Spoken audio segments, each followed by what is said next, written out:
Hello नमस्कार दोस्तों। आज हमारी फ़ोटोशॉप की बिगिनर सीरीज़ की क्लास 4 है और आज हम पढ़ने जा रहे हैं पेन टूल। पेन टूल एक बहुत ही ज़रूरी टूल है। तो पेन टूल का क्या काम होता है? पेन टूल के मेजरली दो काम हम मान सकते हैं। एक होता है शेप बिल्ड करना, दूसरा होता है पाथ बनाना। तो शेप में और पाथ में क्या अंतर होता है, ये बात भी हम समझेंगे। सबसे पहले हमें ये समझना होगा कि पेन टूल है कहाँ पर। टूल पैनल के अंदर ये देखिए, जो पेन का साइन बना हुआ है ये है पेन टूल और इसकी शॉर्टकट की होती है पी। पी प्रेस करते ही, जैसे कि मैं कीबोर्ड से पी प्रेस करूँगा, ऑटोमेटिक पेन टूल सेलेक्ट हो चुका है। पेन टूल से हम कोई भी शेप बिल्ड कर सकते हैं। किसी मैंने ये शेप बना दी है, ये हमारी बन चुकी है शेप। और हम शेप बिल्ड कर सकते हैं। तो पेन टूल सेलेक्ट करते ही हमारे यहाँ पर ऊपर हमें पेन टूल की कुछ प्रॉपर्टीज़ दिखाई दे रही है। पहले हम इन प्रॉपर्टीज़ को समझेंगे कि क्या है। ये हमारा पेन टूल सेलेक्ट है, इसने बता दिया जो इस तरह का हमारा कंट्रोल टूल, ठीक है। यहाँ पर दिखाई दे रहा है हमें 3 ऑप्शन दिखाई दे रहे हैं, शेप और पाथ। पिक्सल्स अभी हमारे काम का नहीं है, हम आगे जाके समझेंगे पिक्सल्स क्यों है यहाँ पे। मेनली अब हम 2 चीज़ समझने वाले हैं, शेप पे कैसे काम करना है और पाथ पे क्या काम करता है पेन टूल।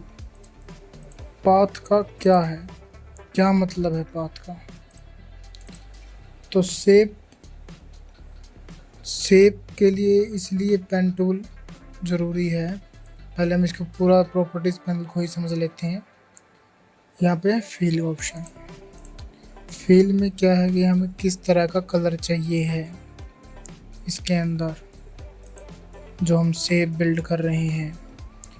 हमें जो शेप बिल्ड कर रहे हैं उसका स्ट्रोक चाहिए या नहीं, कितना स्ट्रोक चाहिए है, यहाँ से हम सिलेक्ट कर सकते हैं कि हमें कितना स्ट्रोक चाहिए इसके अंदर। और ये हमें किस तरह का स्ट्रोक चाहिए, जैसे कि ये होते हैं, बहुत सारे टाइप्स होते हैं इसके अंदर। बाय डिफ़ॉल्ट हम अपना भी बना सकते हैं, हम कितने डॉट्स वगैरह चाहिए। आगे है विड्थ, जो शेप बन रही है उसकी विड्थ क्या है, उसकी हाइट क्या है, ये चीज़ दिखाई दे रही है यहाँ पर हमें। और ये आगे बस कुछ इस तरह की प्रॉपर्टीज हमें दिखाई दे रही है। अभी हम पेन टूल का सही काम समझेंगे, शेप बिल्ड करना। पेन टूल से हम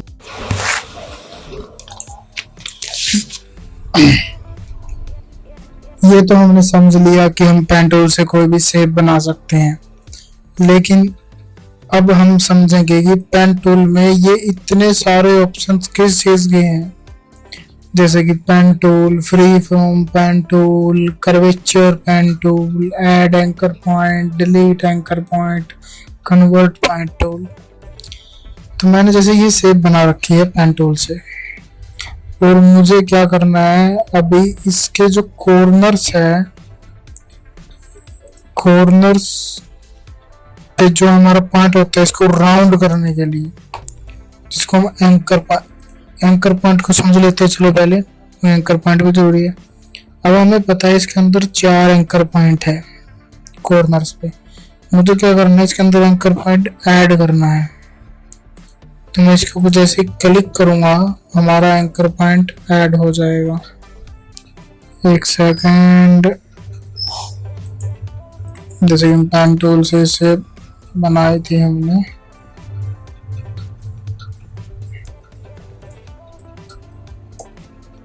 ये हमारी शेप थी। तो अभी क्या है, मुझे करना है एंकर पॉइंट ऐड करना है इसके अंदर।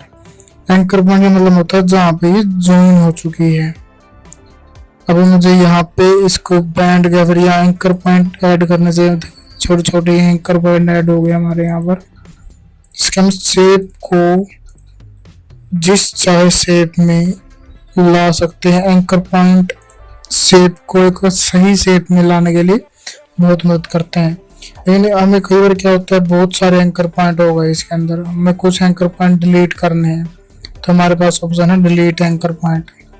हम इसको सिलेक्ट करेंगे एंड क्लिक, डिलीट हो जाएगा। देखो ये डिलीट डिलीट। ठीक है, जो मेन एंकर पॉइंट है वो डिलीट, अगर मैंने ये डिलीट कर दिया तो शेप तो खराब हो जाएगी कॉर्नर से, तो ये हम डिलीट करना नहीं चाहते। ठीक है, और अब समझेंगे हम फ्री फॉर्म। ये हमने समझ लिया। अभी हमें फ्री फॉर्म पेन टूल समझने के लिए क्या करना, फ्री फॉर्म मतलब जैसे कि हम पेंसिल से ड्रॉ करते हैं, ये उसी तरह ड्रॉ करेगा। ये देखो, ये बना दिया, ये मैंने ऐसे ऐसे ऐसे ऐसे बना दिया, ये ऐसे बना देता है। ठीक है, पेन टूल का क्या होता है, अगर हमें शेप बनानी है, ये बात सभी ध्यान से सुन लीजिए। मैंने यहाँ क्लिक किया, यहाँ क्लिक किया, यहाँ क्लिक किया, जब तक मैं स्टार्टिंग पॉइंट पर वापस से क्लिक नहीं करूंगा तब तक हमारी शेप नहीं बनेगी। चाहे मैं कहीं पे चला जाऊं, ये साथ साथ घूमता रहेगा। देखिए, जैसे कि मैं इससे हटा रहा हूं तो एक डॉट सा आता हुआ गायब हो गया। जब मैं दोबारा स्टार्टिंग पॉइंट पे, स्टार्टिंग एंकर पॉइंट पे चला जाता हूँ, एक पॉइंट आ रहा है, इसका मतलब हमारा ये स्टार्टिंग पॉइंट है। इसके ऊपर क्लिक करते ही हमारी शेप बिल्ड हो जाएगी पूरी। ये देखिए, अभी ये हमारी शेप बन चुकी है। मैं इस शेप को चाहे वहां लेके जा सकता हूँ। ठीक है, अभी हमने समझ लिया कि फ्री फॉर्म कैसे काम करता है, पेन टूल कैसे काम करता है, जो हमारा पेन टूल है। तो free form, curvature, curvature pen tool का क्या काम होता है, जैसे कि हमें कोई चीज राउंड में बनानी है तो उसमें तो थोड़ी दिक्कत होती है, लेकिन ये चलता ही राउंड है। जिसे मैं यहाँ छोड़ दूंगा, ये देखिए कैसे राउंड कर देता है हर चीज को। ठीक है, ये चलता ही राउंड में है। किसी चीज में कर्व लाने के लिए ये काम आता है। ठीक है, और ये हमने सभी समझ लिए। पेन टूल जब हम ऑन करते हैं तो हमें यहाँ पर देखता है शेप, शेप हमें समझ लिए। ठीक है, अब आते हैं पाथ पे। पाथ का क्या काम है, मैं पाथ समझाने पहले ये सब कुछ डिलीट कर देता हूँ एक बार। और पाथ कब काम आता है, सिलेक्शन बनाने के लिए पाथ हमारा काम आता है। जैसे मैंने पेन टूल सिलेक्ट कर रखा है, अभी मैं पाथ पे काम करूंगा तो मैं यहाँ सेलेक्ट कर रहा हूँ और मैंने ये कुछ सेलेक्ट कर लिया। यहाँ पर कोई चीज थी, उसको मैंने बाहर की से पेन टूल के साथ सेलेक्ट कर लिया। और अभी मुझे क्या करना होगा, कंट्रोल के साथ एंटर प्रेस करना होगा, कंट्रोल एंटर। ये देखो, जिसके ऊपर मैंने पाथ बनाया था वो सारा एरिया एक सिलेक्शन में बदल गया। तो हम इसके लिए कोई इमेज भी इंपोर्ट कर सकते हैं। जैसे कि मैं कोई भी इमेज इंपोर्ट कर रहा हूँ मेरी फाइल से। लीजिए, मैं कोई इमेज, कौन सी इमेज लें, हाँ मेरे पास एक मोदी की इमेज है, हमारे प्रधानमंत्री, तो उसको मैं इंपोर्ट कर लेता हूँ। ये लीजिए, ये मैंने इंपोर्ट कर दी। और मैं चाहता हूँ पेन टूल के साथ मैं इस हाथ का क्या करूं, सिलेक्शन बनाऊं। तो इस हाथ का सिलेक्शन बनाने के लिए मैं क्या यूज करूंगा, पेन टूल में पाथ का यूज करूंगा। पाथ का यूज करके मैं सिलेक्शन बनाऊंगा। अभी देखिए, जिन्होंने इलस्ट्रेटर पढ़ रहे हैं हमारे चैनल से, अगर वहां पेन टूल नहीं हुआ है तो हो जाएगा। लेकिन इलस्ट्रेटर के पेन टूल और फोटोशॉप के पेन टूल में एक बहुत ही बेहतरीन अंतर है। वो अंतर है, जब भी हम ये बनाते हैं तो जो एंकर पॉइंट के ऊपर हमारे एंकर्स निकले हुए हैं, इनको सेट करने के लिए पेन टूल को सेट करने के लिए इसके अंदर हमें इलस्ट्रेटर के अंदर सिर्फ एक क्लिक करना होता है इस एंकर पॉइंट के ऊपर, तो ये चले जाते हैं। लेकिन इसके अंदर नहीं जाते। इसके अंदर हमें इसे गायब करने के लिए ओल्ड के साथ क्लिक करना होगा। ओल्ड के साथ क्लिक करते हुए ये कर्व छोड़ देगा और स्ट्रेट चलने लग जाएगा।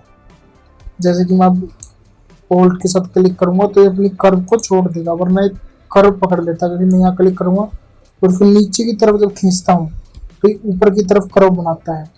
जब इसको ऊपर की तरफ ले जाता हूँ तो ये नीचे की तरफ कर्व बनाता है।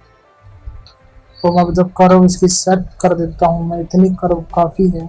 तो अभी हम इस कर्व को हटाना है, तो ओल्ड के साथ मैं एंकर पॉइंट पे क्लिक करूँगा, कर्व हट जाएगी।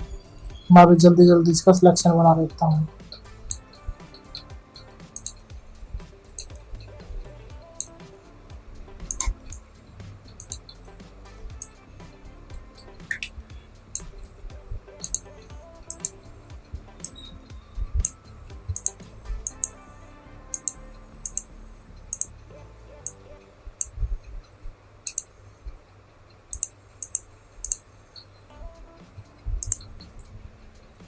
मैंने इसका इतना सा सिलेक्शन बना लिया जितना आपको दिख रहा है।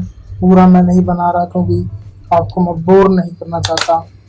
तो अभी मैंने सिलेक्शन बना लिया। अभी सिलेक्शन को मैं सिलेक्शन एरिया में, मतलब सिलेक्शन में ही चेंज करना चाहता हूँ। ये पाथ है, पेन टूल के साथ हमने पाथ बनाया है। तो मैं कंट्रोल के साथ जब एंटर दबाऊंगा, सिलेक्शन बन चुका है। और जैसे मैंने आपको बताया, इसकी कॉपी लेने के लिए हमें कंट्रोल जे करते हैं। तो अब देखेंगे हमारे हाथ की एक कॉपी बन चुकी है। तो आई होप आज की आपको क्लास समझ में आई होगी। अगर आपका कोई भी डाउट है तो आप कमेंट सेक्शन में ज़रूर कमेंट किया कीजिए। आपकी हर प्रॉब्लम के लिए हम वीडियो ज़रूर बनाएंगे। Thank you, have a nice day.